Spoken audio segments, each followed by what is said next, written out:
passion. Quand tu es passionné d'un paysage, au moment où les gens, d'autres voient la laideur, cette laideur pour toi n'est qu'une bonne beauté, une variante de la beauté. C'est ça, c'est sa passion qui parle. Bien aimé, la passion pour Dieu paye toujours. Paye toujours. Elle est avantageuse. Donc, pour lui, ce défi lancé par Goliath à Israël est une injure à l'armée du Dieu vivant. Il ne dit pas à l'armée, il dit du Dieu vivant. Amen. Du Dieu vivant.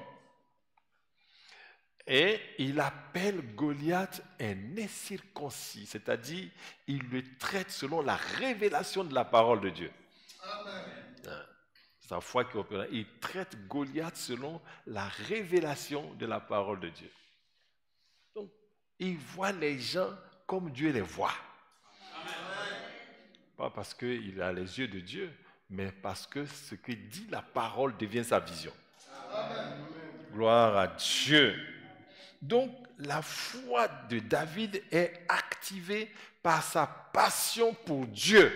Il est passionné pour Dieu quand il arrive sur le champ de bataille et quand il voit ce Goliath devant qui tout le monde fuit, sa passion est plus grande que Goliath. Amen. Amen, amen, amen. Ta passion doit dépasser ta taille, amen, ta forme, ton apparence. Si ça ne peut pas dépasser ta taille, ton apparence, tu n'as pas de passion. Amen. Gloire à Dieu. Lisons Hébreux 11, versets 1 à 6. Hébreux 11, versets 1 à 6. Verset 1 et le verset 6. Verset 1. Or, la foi est une ferme assurance des choses qu'on espère, une démonstration de celles qu'on ne voit pas. Voilà, c'est dans ça que David se trouve. Et il dit, il voit déjà la récompense. Il démontre, il est passé déjà à la récompense. Il démontre, il a une pleine assurance. Une pleine assurance. Ce n'est pas Dieu qui lui parle. C'est sa passion, sa foi, sa passion qui fait parler sa foi autrement. Donc, tel que tu parles, c'est ton peu de passion.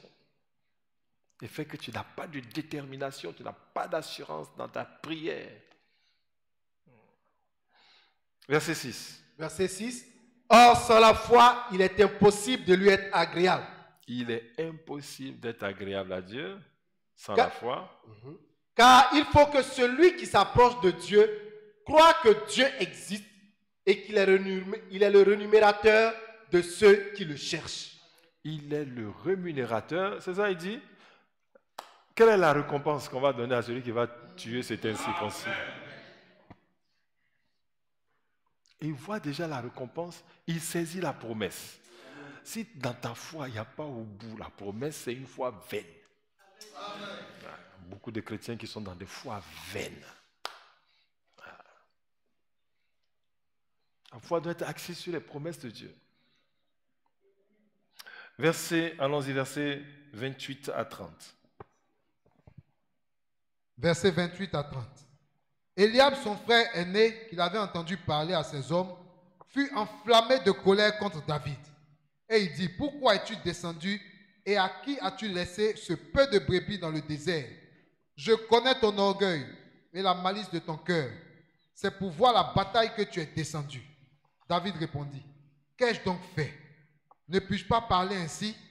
Et il se détourna de lui pour s'adresser à un autre et fit les mêmes questions. Le peuple lui répondit comme la première fois. Amen. Gloire à Dieu. En si peu de temps, David, inapte à l'armée, a pris le contrôle du camp. Amen. Un petit bout d'homme qui n'a rien. En si peu de temps, c'est ce qu'il dit qui court dans le camp. Amen.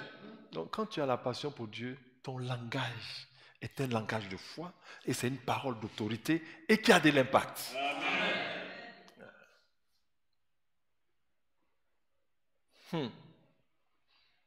Il a pris tellement le contrôle.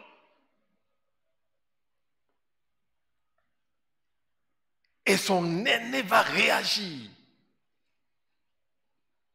par jalousie ou par envie, il va réagir pour montrer que c'est lui l'aîné et qu'il a de l'autorité sur David. Il va manifester son autorité sur David.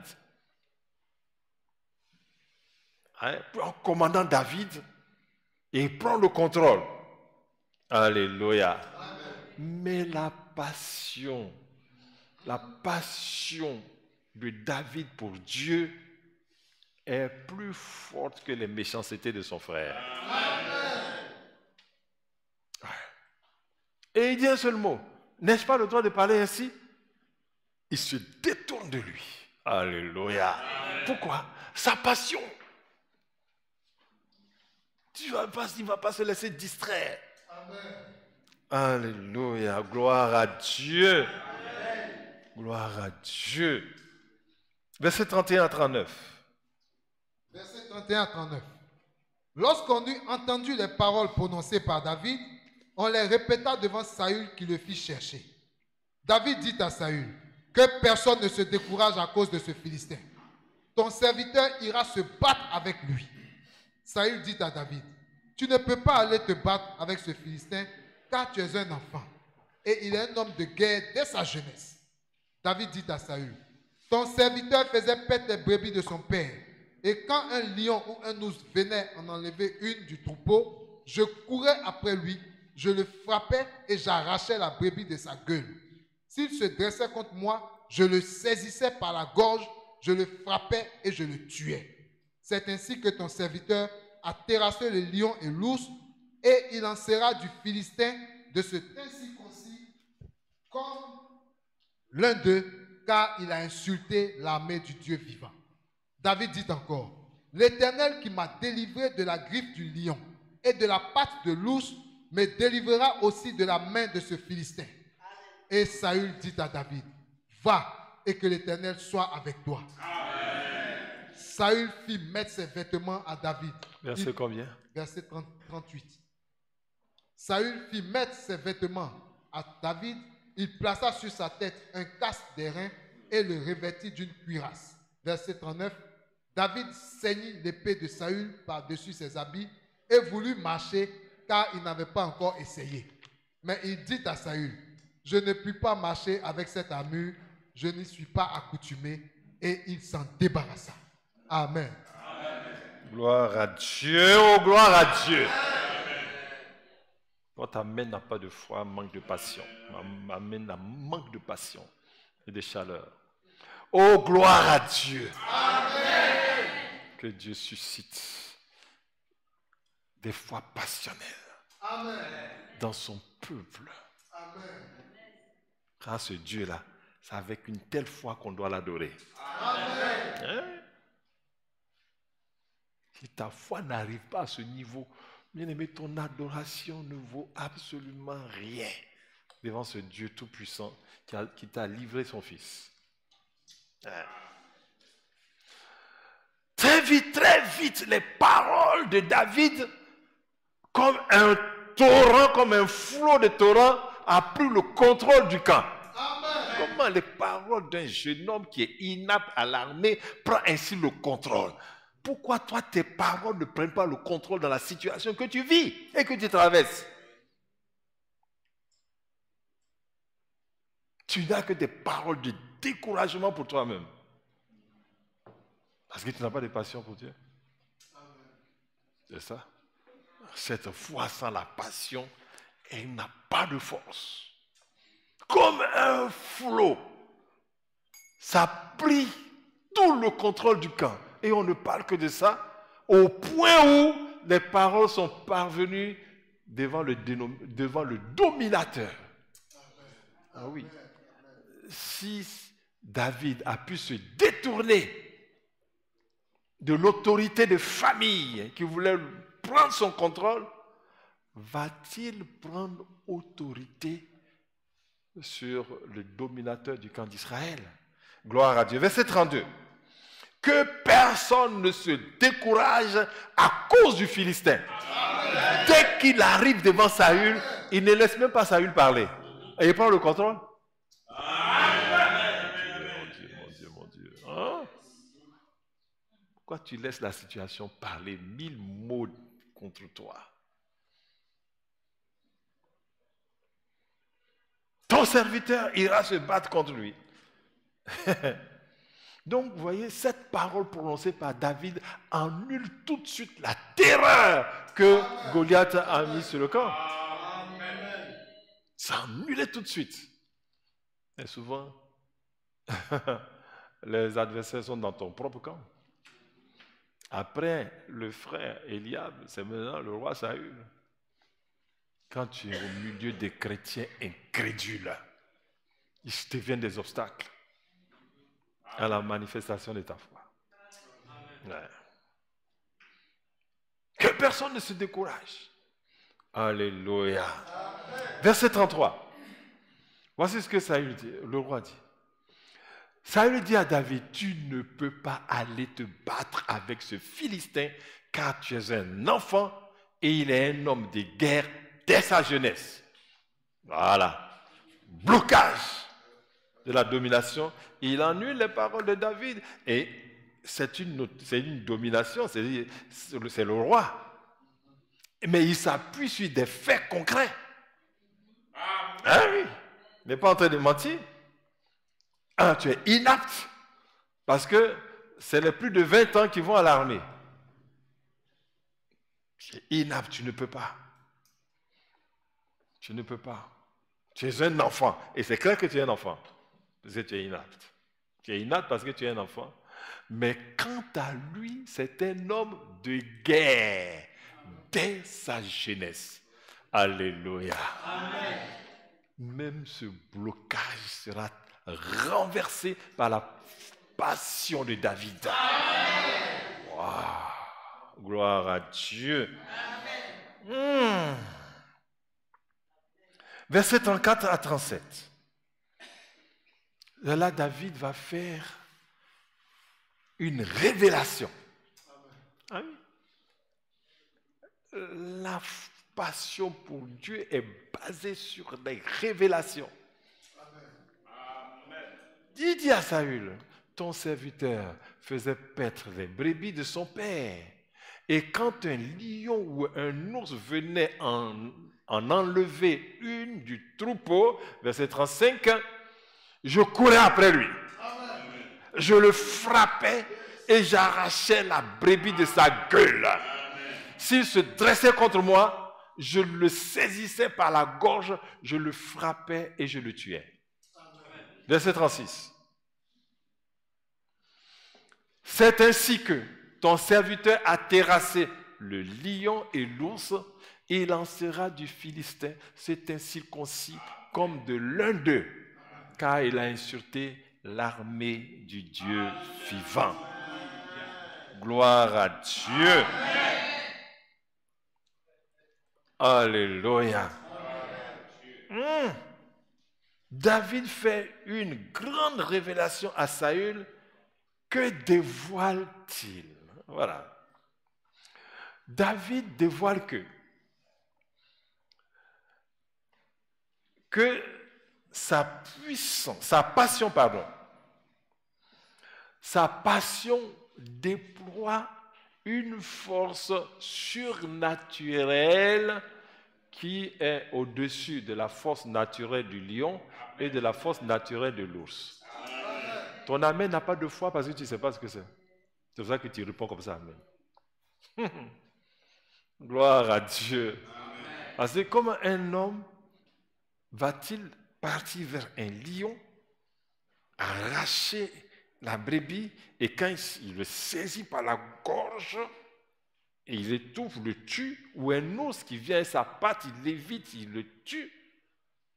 Ce n'est pas compliqué. David sait que la force appartient à l'Éternel.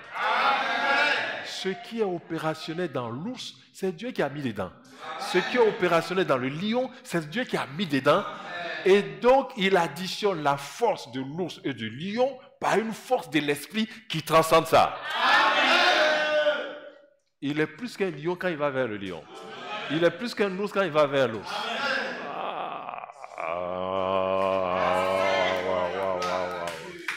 Oh, y a-t-il des passionnés pour Dieu? Y a-t-il des passionnés pour Dieu pour acclamer le Seigneur? Oh! Oh Dieu! Laissez-vous que Dieu vous donne une compréhension rapide. Donc David a la pleine conviction que la force est à l'Éternel. La force est à l'Éternel. C'est Dieu qui a donné la force au crocodile, qui a donné la force à l'autruche, tous à l'hippopotame. Il a fait le cours avec Job. Et David sait que toutes ces forces viennent de Dieu. Et ce sont des forces naturelles. La force du lion est une force naturelle. La force du loup est une force naturelle. Mais Dieu lui met une force surnaturelle. Amen. Et cette force surnaturelle, ça assujettit les forces naturelles. C'est-à-dire, cette force-là, quand il va vers le lion, la force du lion est sous ses pieds. Amen. La force du loup est sous ses pieds. Amen. Donc, c'est des chiffons qui l'attrapent. Wow. Arrête-toi. Ah, tu te dis non. Quand toi-même tu vois déjà un lion, comme c'est la force naturelle qui est en toi, tu dis non, ça je ne veux pas. Mais justement, quand ils ont vu Goliath, ils ont vu une force naturelle, superbe force, mais elle n'est rien devant une force surnaturelle. Amen. Rien. Toi-même, si un esprit apparaît ici sans la grâce de Dieu, on sera tous par terre. Hein? Parce que la force de l'esprit n'a rien à voir avec la force de la chair. Ce n'est même pas une question de rire. C'est la vérité. C'est cette force que Dieu a mise dans Adam pour nommer les animaux. C'est cette force qu'il a donnée à Noé et chaque espèce animale pouvait entrer dans l'arche et il les contrôlait. Mon amen n'a pas de foi. La force appartient à l'Éternel. C'est ça, il sait, ça c'est sa révélation. Gloire à Dieu.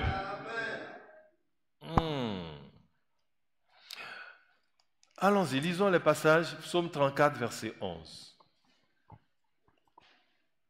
D'abord, Genèse 49, verset 8 à 9. Genèse 49, verset 8 à 9.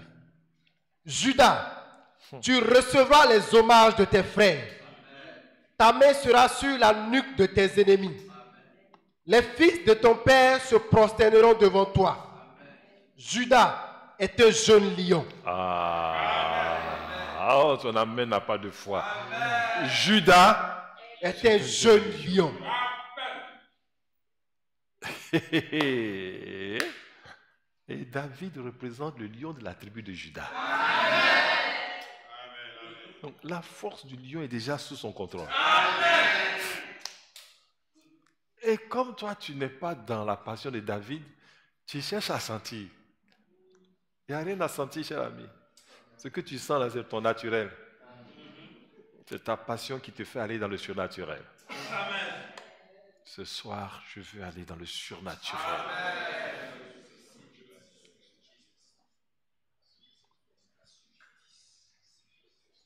Psaume 34, verset 11. Psaume 34, verset 11. Les lionceaux éprouvent la disette et la faim. Alléluia. Mais ceux qui cherchent l'Éternel ne sont privés d'aucun bien. La force appartient à l'Éternel. Un lion ne peut pas se confier en l'Éternel. Donc si moi je me confie en l'Éternel, la force du lion est assujettie. Assujettie. Assujettie. Et ça, c'est la puissance de Dieu, ça. La foi qui s'assujettit tout. Proverbe 28, verset 1. Proverbe 28, verset 1. Le méchant prend la fuite sans qu'on le poursuive. Le juste a de l'assurance comme un jeune lion. Amen. Le juste a de l'assurance comme un jeune lion. Il a de l'assurance comme un jeune lion. L'assurance qui est en lui, là. C'est Dieu qui a donné de l'assurance au lion.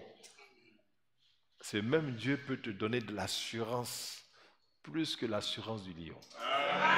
Parce que quand le lion vient t'attaquer, c'est avec assurance. Mais si Dieu lui enlève l'assurance, là, le lion va fuir. La force appartient à l'Éternel. La force appartient à l'Éternel. Maintenant, quand tu sais que la force appartient à l'Éternel, quel que soit l'adversaire qui vient vers toi, si Dieu te donne la force, il est assujetti.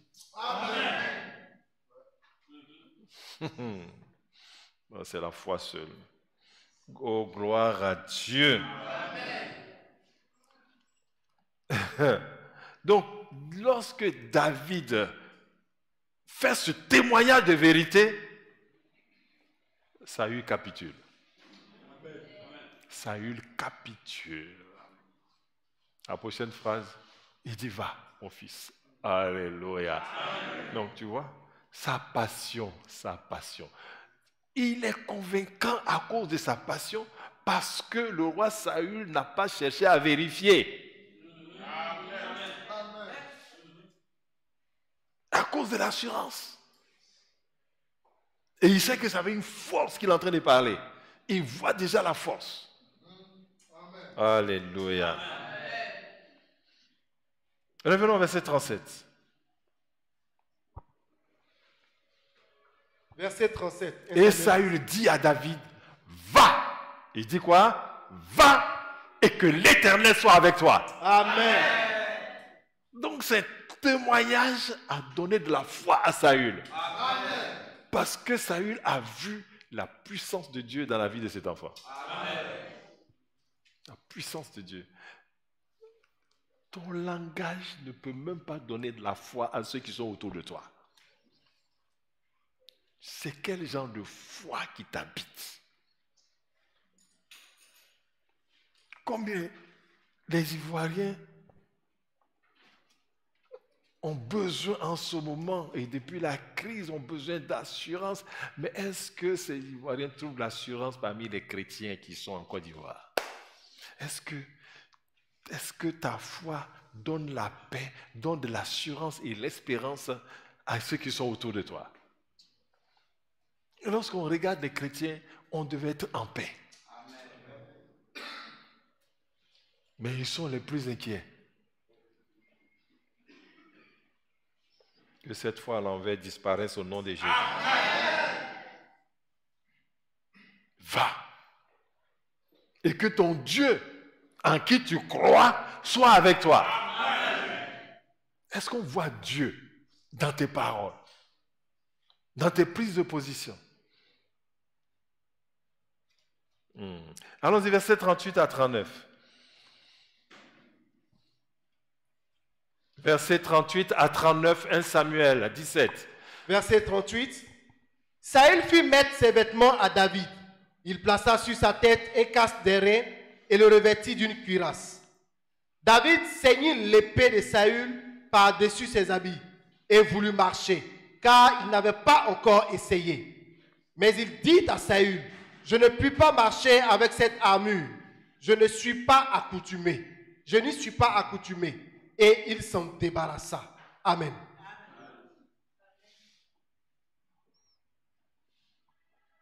Gloire à Dieu. Amen. Donc Saül, verset 38, 39, Saül fit mettre ses vêtements à David. Et il plaça sur sa tête un casque d'airain et le revêtit d'une cuirasse. Il a été tellement convaincu de ce que David a dit et qu'il veut l'habiller maintenant en soldat d'Israël. Il veut aussi contribuer. Oh, personne ne peut contribuer à l'œuvre de Dieu. En portant son vêtement et sa cuirasse et son épée. Alléluia. Mais les armes, David ne peut pas marcher. Parce qu'il ne combat pas avec les armes charnelles, mais avec les armes de l'Esprit de Dieu. Amen. Car la force et la puissance sont à l'Éternel. David combat avec les forces de l'Esprit et non des forces charnelles. Amen. On va voir que la force est du domaine de l'Esprit. Et Dieu merci, nous sommes dans le week-end de Pentecôte. Amen. C'est le Dieu de la puissance du Saint-Esprit. Allons-y, Isaïe 11, verset 1 à 2. Ésaïe 11, verset 1 à 2. Puis un rameau sortira du tronc d'Isaïe, et un rejeton naîtra de ses racines. L'Esprit de l'Éternel reposera sur lui. Tu entends? L'Esprit de l'Éternel reposera sur lui. Allons-y. Esprit de sagesse et d'intelligence. Esprit de sagesse et d'intelligence, ça c'est une autre vertu qui peut déployer ça. Allons-y. Esprit de conseil et de force. Voilà, ça, tout ça. Esprit de conseil et de force. Ce qui veut dire qu'il y a un esprit de force. Donc la force de David vient de l'esprit et non de la chair. Or que l'habillement, l'armure de Saül, c'est pour la chair. Michée 3, verset 8.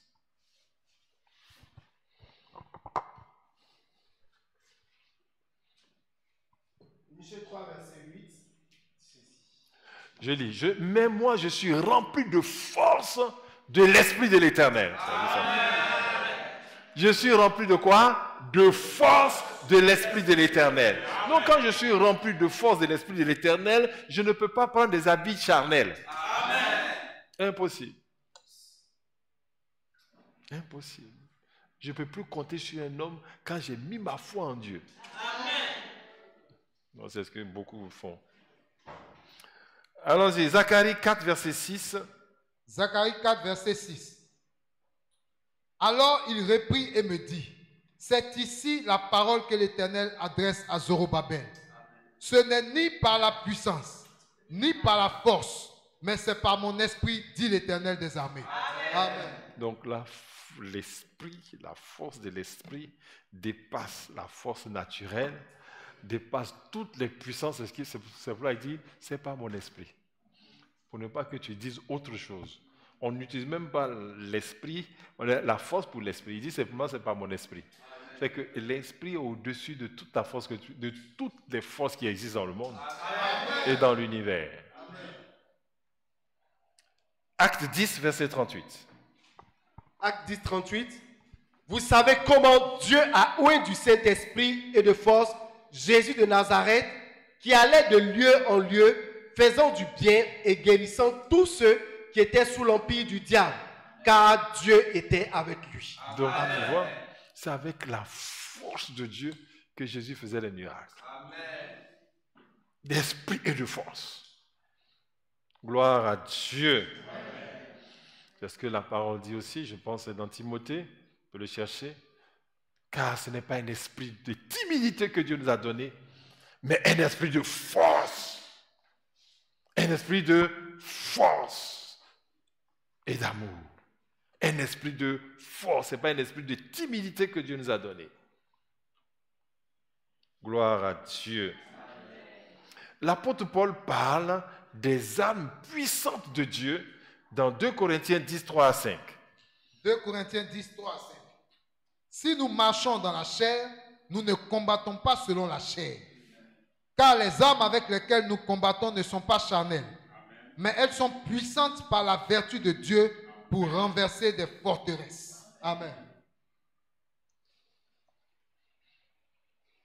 2 Corinthiens 10, verset 3. Si nous marchons dans la chair, nous ne combattons pas selon la chair. Et il a vu David marcher dans la chair et il a vu que c'est un enfant. Et donc lui donne son armure. Mais David opère dans une autre dimension. Ouais. Si nous marchons par la chair, nous ne combattons pas selon la chair. Mais les armes que nous utilisons dans notre combat, allons-y, je veux la référence. Continue. Les armes que nous utilisons dans notre combat, vous avez déjà laissé le passage. Allons-y. Car les armes avec lesquelles nous combattons, les armes avec lesquelles nous combattons ne sont pas charnelles. Ne sont pas charnelles. Mais elles sont puissantes. Elles sont puissantes par la vertu de Dieu.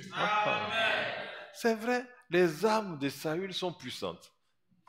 On voit vers toi, ça va te percer. Mais nous avons des armes plus puissantes que ça.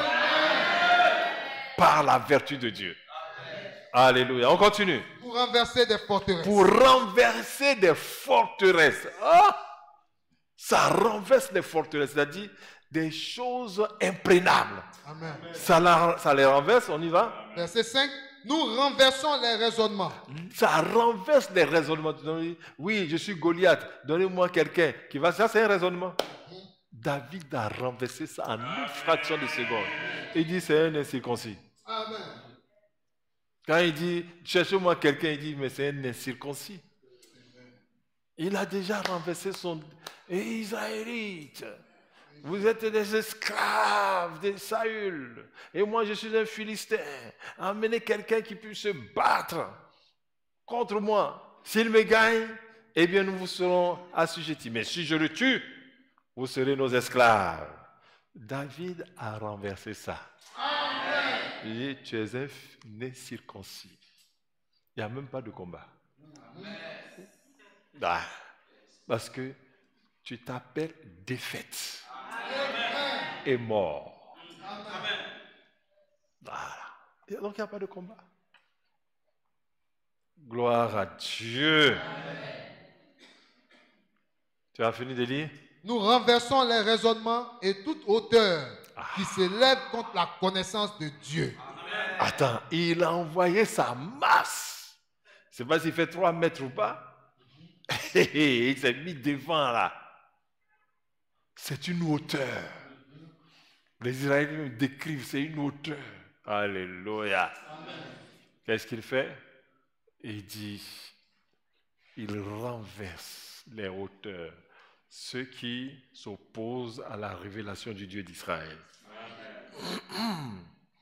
Continuons. Et nous amenons toute pensée captive à l'obéissance de Christ, et Christ est le roi d'Israël. Bon, il n'y a même pas de débat, vous êtes nos esclaves. C'est ce qu'il dit. C'est ça, la puissance de Dieu. Oh, gloire à Dieu.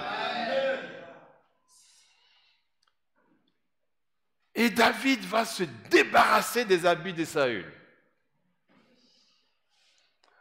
Et il n'a même pas pu faire un seul pas. Il est bloqué.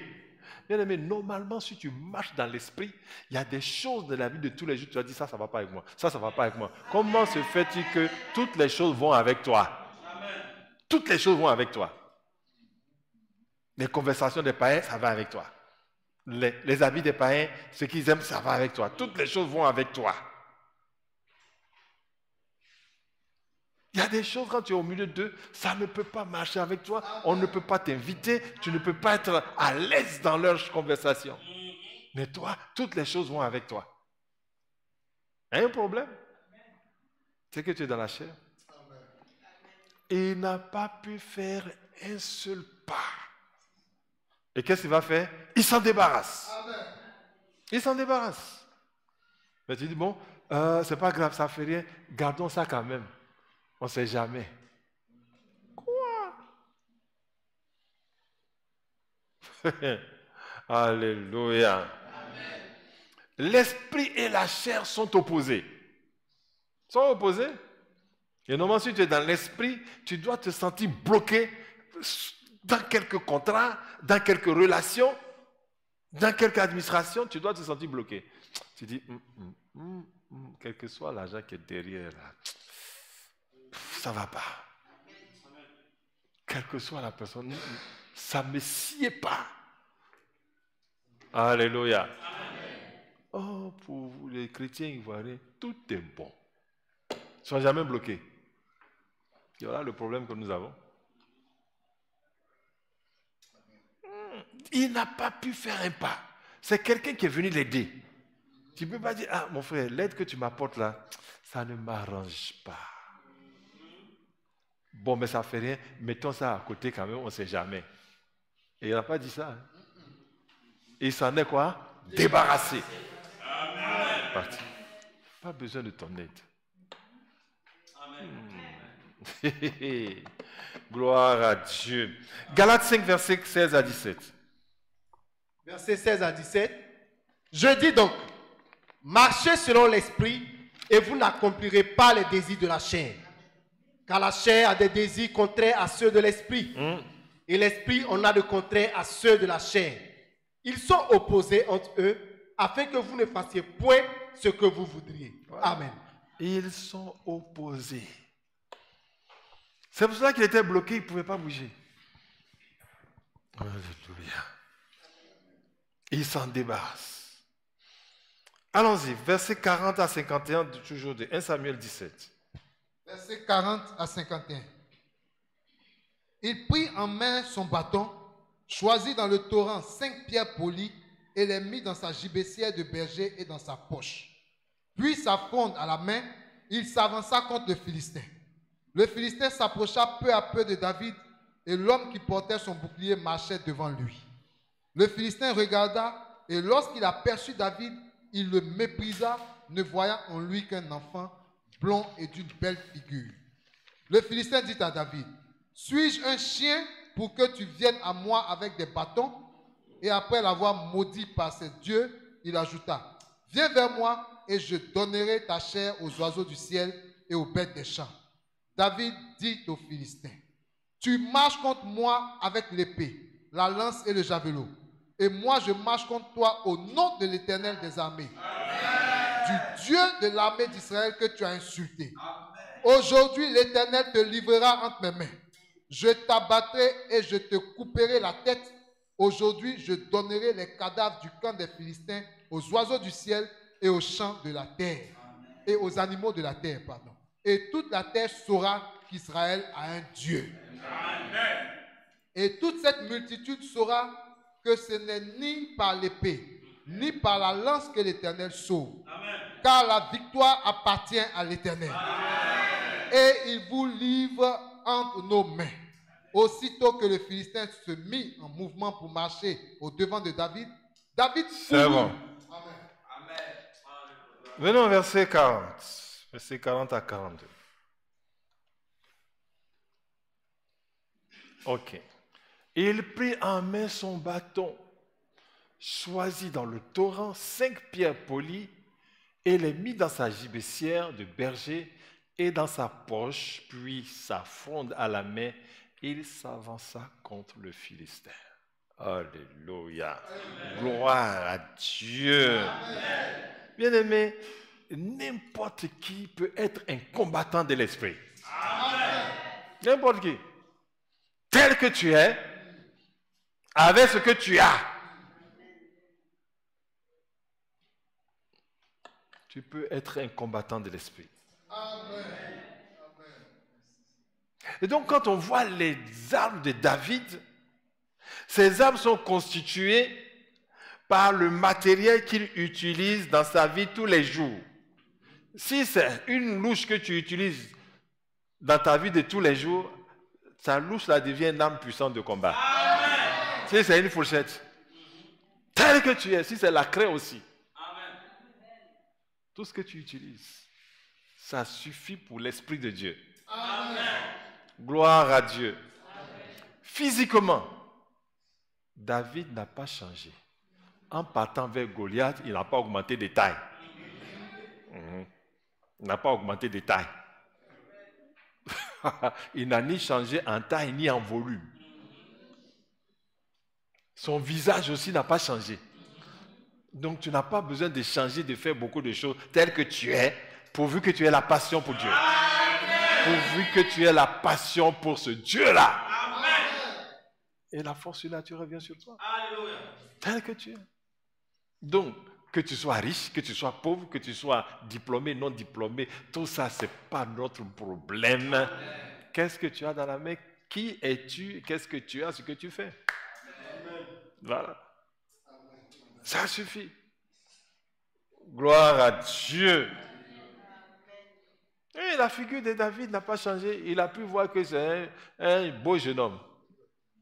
Ça n'a pas changé. Alléluia. Amen. Donc le Philistin, quand il a vu un enfant ordinaire qui vient vers lui avec un bâton pour s'amuser avec lui. Il dit, mais petit, c'est avec moi que tu veux jouer. Et tu ne sais pas qui je suis. Tu veux jouer avec moi. Ah, mais il ne sait pas que ce tout petit qui a la figure d'un enfant, la puissance de frappe de l'ours se trouve en lui. Amen. La puissance de frappe du lion se trouve en lui.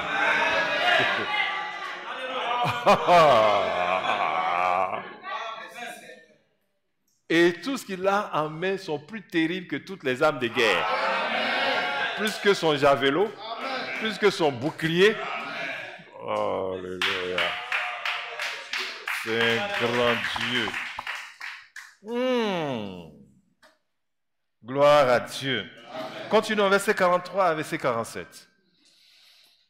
Verset 43 à 47. Le Philistin dit à David, suis-je un chien pour que tu viennes à moi avec des bâtons? Et après l'avoir maudit par ses dieux, il ajouta, viens vers moi et je donnerai ta chair aux oiseaux du ciel et aux bêtes des champs. David dit aux Philistins, tu marches contre moi avec l'épée, la lance et le javelot. Et moi, je marche contre toi au nom de l'Éternel des armées, du Dieu de l'armée d'Israël que tu as insulté.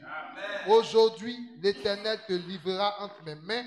Je t'abattrai et je te couperai la tête. Aujourd'hui, je donnerai les cadavres du camp des Philistins aux oiseaux du ciel et aux animaux de la terre. Et toute la terre saura qu'Israël a un Dieu.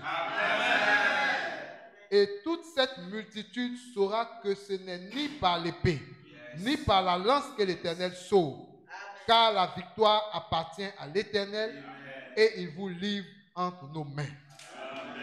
Verset 48. J'ai dit verset 47. Verset 47. Amen. Oh, gloire à Dieu. Amen. La bataille commence par des paroles. Amen. Mais c'est ça dans l'esprit. La bataille commence par des paroles. Amen. Lorsque tu es dans une situation, ta bouche est fermée. Alors que la situation parle contre toi. Tu ne peux même pas dire, je ne mourrai pas, je vivrai pour raconter les merveilles de Dieu. Tu ne peux même pas dire ça. La bataille commence par les paroles.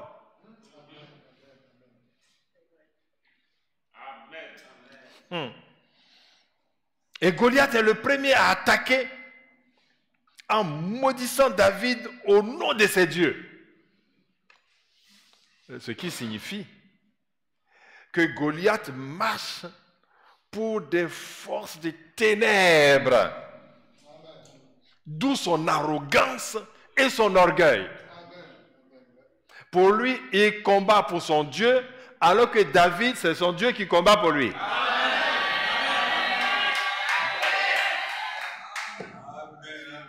Il n'avait que maudit est parti.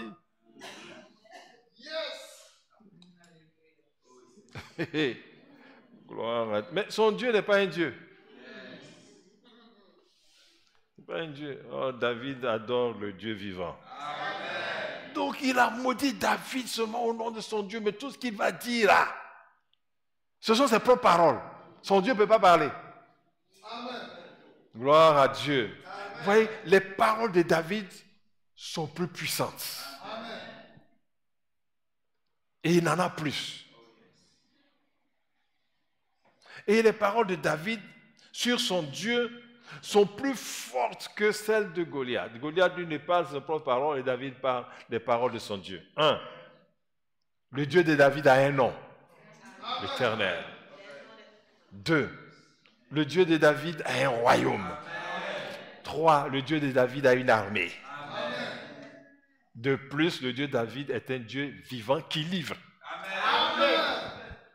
Toi, tu veux tuer David pour livrer à ton Dieu. Or, David, son Dieu va vous prendre pour livrer à David. C'est ça qu'il est un Dieu vivant. Amen. Il est le Dieu suprême. Il est celui qui donne la victoire. Verset 46. Il est celui qui donne la victoire. Vous voyez, David sanctifie le nom de Dieu. J'ai dit verset 46. David sanctifie le nom de Dieu devant ce Philistin.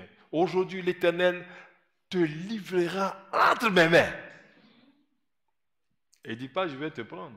Il dit, viens, je vais te tuer et je vais te donner ta chair aux oiseaux du ciel. Ça, c'est lui qui dit ça. Mais lui, il dit, l'Éternel te livrera entre mes mains. Et je t'abattrai, je te couperai la tête. Aujourd'hui, je donnerai les cadavres du camp des Philistins aux oiseaux du ciel et aux animaux de la terre. Et toute la terre saura qu'Israël est Dieu. Toute la terre saura que le vrai Dieu, le seul Dieu, habite en Israël. Jusqu'à aujourd'hui. Gloire à Dieu. Verset 47. Verset 47. Verset 47.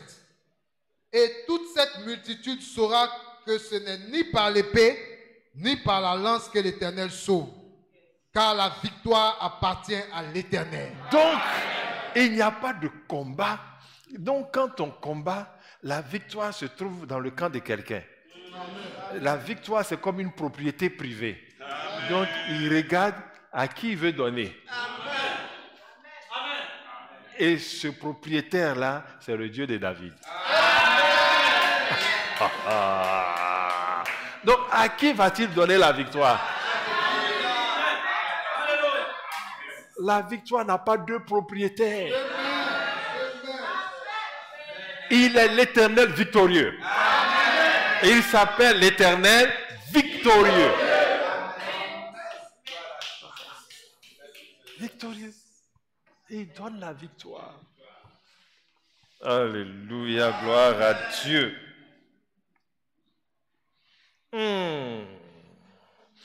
Vous voyez, c'est ce qui est important. Les paroles de David sont des paroles passionnelles. Est-ce qu'il y a de la passion dans tes paroles pour ton Dieu? Y a-t-il de la passion dans tes paroles pour ton Dieu? Voilà la question.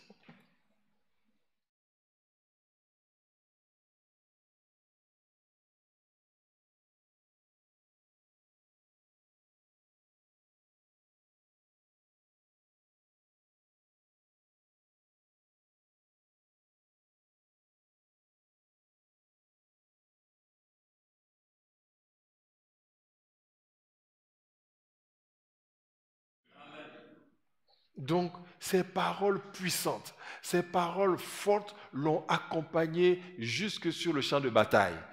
Les mêmes paroles qu'il a prononcées lorsqu'il a entendu Goliath parler, il n'a pas changé de parole devant les Israélites, il n'a pas changé de parole devant son frère Eliab, il n'a pas changé de parole devant Saül, il n'a pas changé de parole devant Goliath. Amen. Pourquoi tes paroles sont changeantes? Changeantes. En tempo, en force. Tantôt, c'est une voix mélancolique de malheureux. Notre Dieu n'est pas un Dieu mélancolique et malheureux. Une voix de pauvres.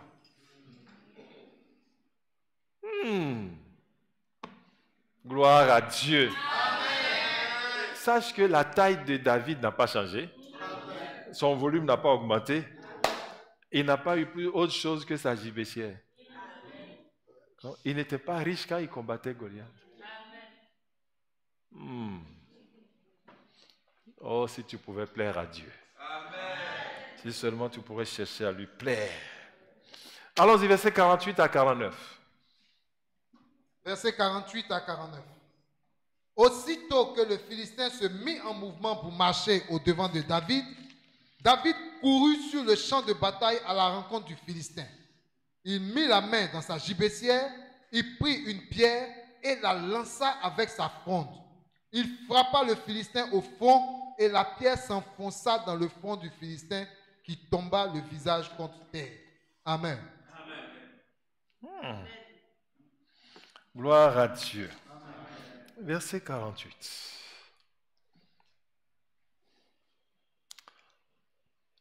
Les paroles de David ont fait démarrer Goliath. Ça l'a excité. Alléluia. Et il a fait un mouvement pour aller vers David. Alléluia, gloire à Dieu. Et dès qu'il a fait un mouvement vers David, la Bible dit, David courut aussitôt. c'est comme si c'est le Philistin qui a donné le top départ. Quand il a fait ça, ça veut dire partez. Oh là là. Il n'était que celui qui tirait, qui devait donner le top départ. Et David est celui qui courait. Oh là là, gloire à Dieu, tu vas comprendre. Alléluia, gloire à Dieu. Donc, lorsque le Philistin, il bouge, il marche pour aller vers David, et il a donné le top départ, David est emporté par une puissance, parce qu'il est impossible de courir et de mettre sa main dans la gibecière pour prendre un caillou et de faire tout ça pour lancer, c'est impossible. C'est-à-dire que les mouvements humains de David sont en retard par rapport à la puissance du Saint-Esprit.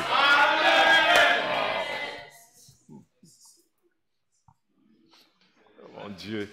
Et quand on entend ça, qu'on ne se lève pas pour acclamer, il y a un problème dans cette salle. Il y a un problème dans cette salle. Il y a un problème dans cette salle. Assieds-toi. Même quand la puissance de Dieu dans les paroles vient comme ça, tu es incapable de lever pour acclamer le Seigneur. Tu as un problème. Tu n'as aucune passion pour Dieu. Et c'est là ton problème. Et quand tu n'as aucune passion, tu es dans ta force naturelle. Sans la foi, nul ne peut être agréable à Dieu. Tu vas jeûner 40 000 fois jeûne sans passion. Tu ne peux pas manipuler Dieu avec ton jeûne. Ni avec ton onction. Ah oui. Parce que ce qui déploie l'onction, c'est la passion pour Dieu. Gloire à Dieu. Et il t'a oint et que tu n'as pas de passion pour lui, cette onction ne peut plus rien faire. Ça est là juste pour t'orner. N'oublie pas que David est oint. Donc, l'onction doit donner une passion pour Dieu. Amen. Gloire à Dieu. Amen. Donc, dès qu'il a fait son mouvement dans la chair pour marcher gaillardement vers David, le Saint-Esprit a poussé David.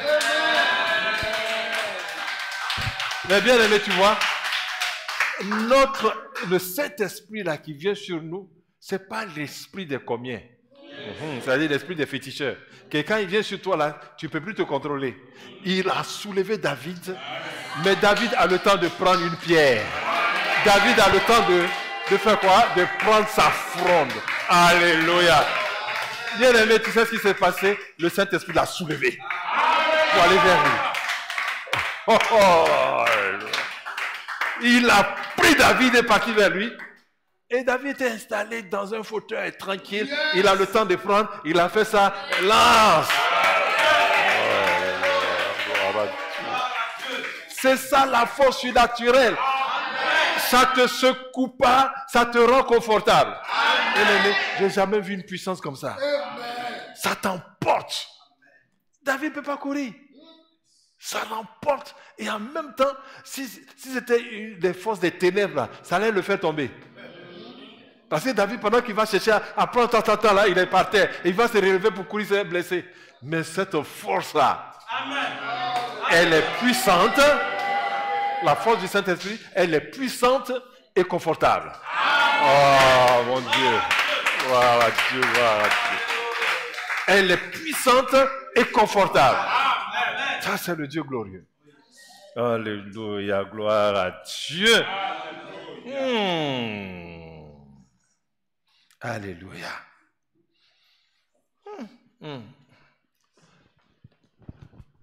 Je termine mon enseignement. Alléluia. En conclusion, que pouvons-nous retenir?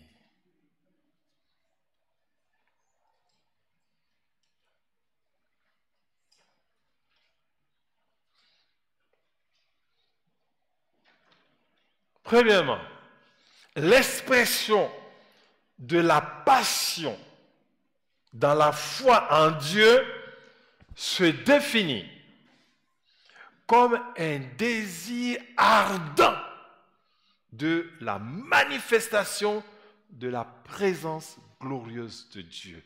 As-tu soif de la présence glorieuse de Dieu? Veux-tu que ce Dieu tout-puissant là se manifeste comme Isaïe? Il disait dans Isaïe 63, du 9b à 64, 1 à 3, oh, si tu déchirais les cieux! Amen. Isaïe 63, du 9b. Oh, si tu déchirais les cieux. C'est pas ce oh là, c'est pas ce oh là. Quelqu'un qui a soif de la présence dit, laisse-moi lire, oh, si tu déchirais les cieux et si tu descendais, les montagnes s'ébranleraient devant toi. Quelqu'un qui a soif de la manifestation. Dieu ne se manifeste pas en Côte d'Ivoire parce qu'il n'y a pas ça. Pas ça, il n'y a pas ça. Continuons, verset 2. Comme s'allume un feu de bois sec, comme s'évapore l'eau qui bouillonne, tes ennemis connaîtraient ton nom. Amen.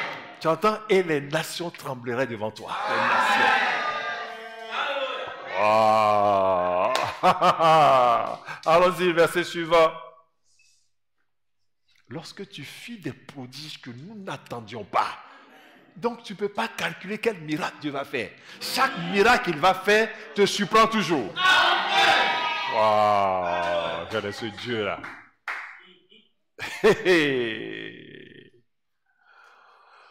Ah, verset 4, on continue.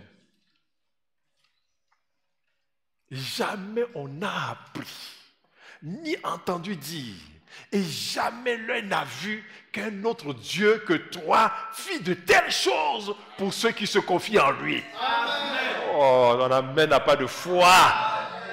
Tiens-toi debout, commence à remercier le Seigneur. Tiens-toi debout, remercie le Seigneur, bénis son nom, ce Dieu glorieux, ce Dieu tout-puissant.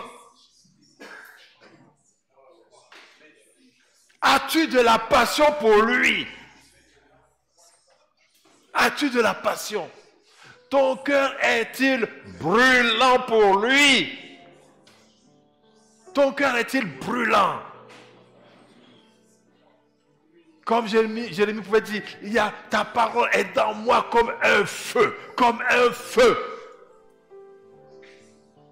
Kaya sakamara sonte keshina. Ma rekaya kona rabasoke yamasia. Shiria makoya. Prie. Glorifie ce nom-là, sanctifie son nom, comme son serviteur David l'a fait. Sanctifie son nom aujourd'hui. Aujourd'hui, on a besoin des passionnés de Dieu pour sanctifier le nom de Dieu dans cette nation et dans les autres nations. Peux-tu sanctifier son nom? Car yasakaya masekete kishina rabasonta. Iriasatarabakonere meshina rabasonta. Seigneur, dans ce temps de Pentecôte, Seigneur, oh, je veux un baptême de feu. Je veux un baptême de feu. Je veux un baptême de feu. Ira santaraba kenere beshina rabasonta. Iria kantarabasonte keshina rabasonte keshina rabasonta. Irikete keshina rabasonta rabashina raba. Miriste kerebe kina rabasonta raba. Iria kantarabashina rabasankaraba kinoro basonta. Isha, au nom puissant de Jésus. Assieds-toi. Assieds-toi dans la présence de Dieu au moment où nous allons faire cet appel. Bien-aimé, si tu es ici, tu es un chrétien, tu n'as pas de passion pour Dieu, tu es un homme mort. Chrétien sans la passion. Tu dis, tu aimeras le Seigneur, ton Dieu, de tout ton cœur. C'est-à-dire avec passion, toute ta force.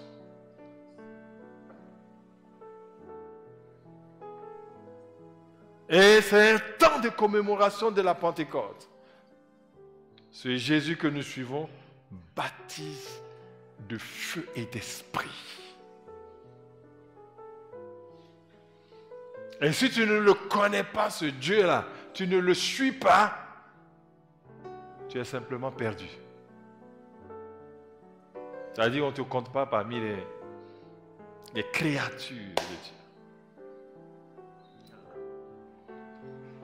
Donc tu es ici, tu as entendu le message. Et tu ne connais pas ce Dieu-là. Au point où tu n'as aucun engagement pour lui.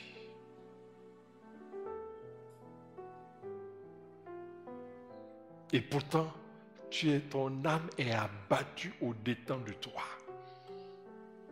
Tu es rempli de problèmes, de découragement. Aujourd'hui, veux-tu le connaître? Partout où tu es. Que tu sois en direct. Et que tu entends notre voix. Et que tu veux connaître ce Dieu tout-puissant, là où tu es, tiens-toi debout et qu'il te voie. Et toi qui es ici aussi,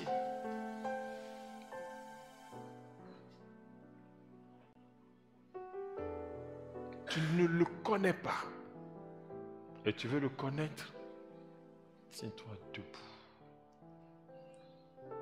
Que tu ne savais pas qu'il était un Dieu comme ça. Et si je savais que c'était un tel Dieu, oh, je m'engagerais et je le suivrais. Maintenant, tu le sais.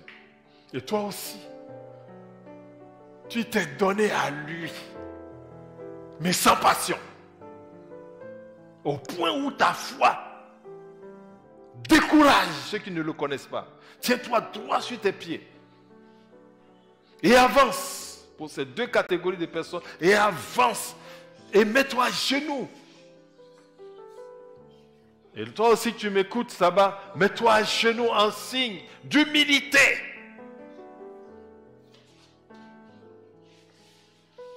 Et demande-lui pardon d'avoir méprisé son nom. Demande-lui pardon de ce que tu n'as pas sanctifié son nom.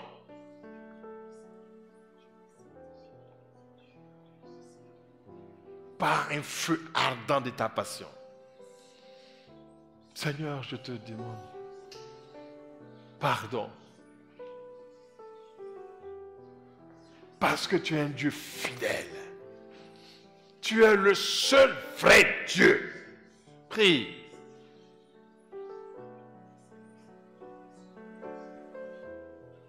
Je ne savais pas qu'on devait te servir ainsi. Aujourd'hui, je décide de te suivre.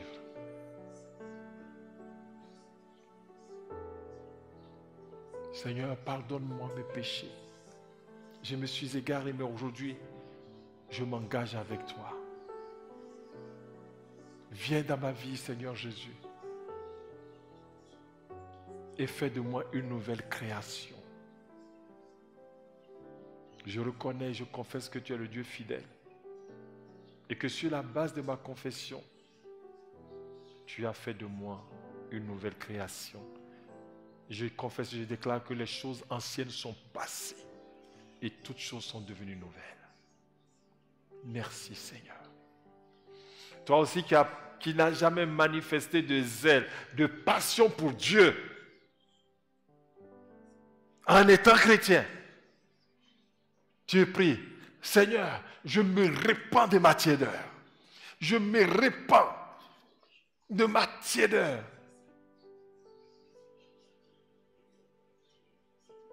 Je me répands du trafic que je fais en ton nom. Car, Seigneur, je te suis à cause des avantages matériels. Mais je ne t'ai pas suivi pour ce que tu es, le Dieu Tout-Puissant, le Dieu à qui on peut se confier. Pardonne-moi mon égarement. Je reviens à toi. Repositionne-moi dans cette foi. Prie.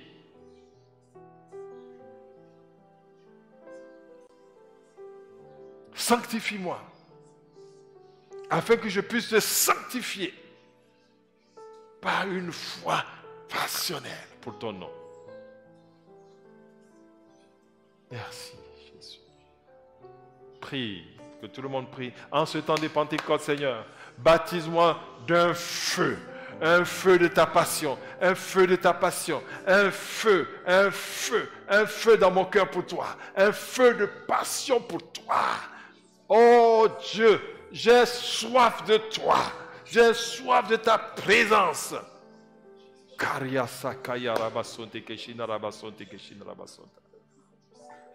Merci Seigneur, au nom de Jésus. Amen. Garde le silence. Nous voulons te rendre grâce, nous voulons te dire merci pour la puissance de ta parole. Seigneur, cette parole qui vient d'entrer dans tes bien-aimés qui se sont repentis et qui veulent faire une nouvelle marche avec toi, qu'elle se transforme en feu. Au nom de Jésus, feu de ton amour, que le feu de ton amour brûle en eux. Que la seule chose qu'ils désirent, c'est ta présence, afin de manifester ta gloire.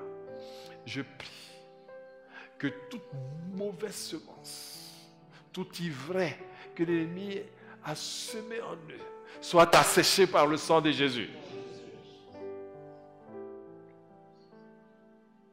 Je prie que cette parole entendue grandisse, Seigneur, dans un amour passionnel pour toi. Et dans ce temps de Pentecôte, renouvelle leur baptême pour ceux qui ont besoin de renouvellement et baptise de feu ceux qui ont besoin d'être baptisés. Merci parce que tu le fais au nom de Jésus. Amen. Tiens-toi debout et remercie le Seigneur. Tiens-toi debout, remercie le Seigneur. Va à ta place, remercie le Seigneur.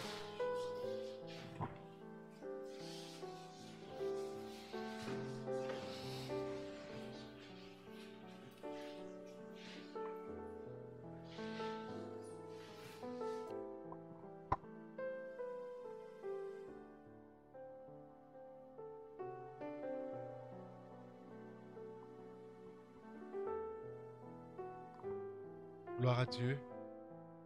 Dis merci au Seigneur. Ouvre la bouche et dis merci au Seigneur pour sa parole qui est venue vers toi.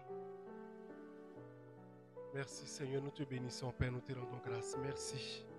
Toi qui envoies ta parole Seigneur pour nous guérir et pour nous faire échapper de la force.